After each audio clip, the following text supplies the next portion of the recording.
সীমান্তে বেড়েছে ভারতের পুশিন। চলতি মাসে হাজার ছাড়িয়েছে অনুপ্রবেশকারীর সংখ্যা। স্থানীয় বিজিবির বাধায় কোনো সীমান্তে অনুপ্রবেশ ঠেকানো গেলেও অন্য সীমান্তে বেড়েছে। যাচাই বাছাই ছাড়া এভাবে অনুপ্রবেশ নিরাপত্তার জন্য হুমকি বলে মনে করছেন বিশ্লেষকেরা। জোর করে এভাবে অন্য দেশে মানুষকে ঠেলে দেয়া সীমান্ত আইন লঙ্ঘন বলেও মনে করেন তারা। বিস্তারিত মাসুদা লাবণীর প্রতিবেদনে। মৌলভীবাজারে ৩টি সীমান্ত দিয়ে আরো ২৯ জনকে ঠেলে বাংলাদেশে পাঠিয়ে দিয়েছে ভারতের সীমান্ত রক্ষা বাহিনী বিএসএফ। এমন চিত্র এখন প্রতিদিনকার।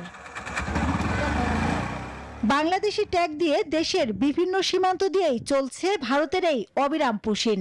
শিশু, নারী, পুরুষ, বয়োজ্যেষ্ঠ ছাড় পাচ্ছেন না কেউই। যাদের জোর করে ঠেলে পাঠানো হচ্ছে তাদের মধ্যে বাংলাদেশি নাগরিক যেমন রয়েছেন, তেমনি আছেন রোহিঙ্গা শরণার্থী ও পরিচয় না জানা অনেকেই। বিজিবির তথ্য বলছে, গত ৬ মে থেকে এখন পর্যন্ত ১০২৮ জনকে বাংলাদেশে পুশিন করেছে ভারত। এছাড়া ৭৮ জনকে পুশিনের তথ্য দিচ্ছে কোস্টগার্ড। যাদের বাংলাদেশে ঠেলে পাঠানো হয় সুন্দরবনের গহীন অরণ্যের মান্দারবাড়িয়া এলাকা দিয়ে। পুশিনের শিকার ব্যক্তিরা অমানসিক নির্যাতনের অভিযোগ জানাচ্ছেন।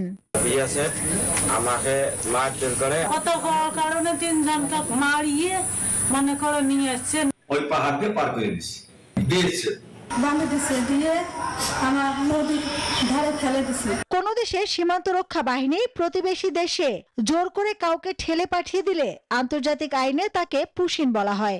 এই ব্যক্তিদের নাগরিকত্ব বা বসবাসের বৈধতা নিয়ে প্রশ্ন থাকতেই পারে। তবে এভাবে ঠেলে পাঠিয়ে দেয়া আন্তর্জাতিক অভিবাসন ও মানবাধিকার আইন অনুযায়ী বিতর্কিত এবং অনেক ক্ষেত্রেই অবৈধ। এ ধরনের ঘটনায় নিরাপত্তা ঝুঁকি দেখছেন বিশ্লেষকরা।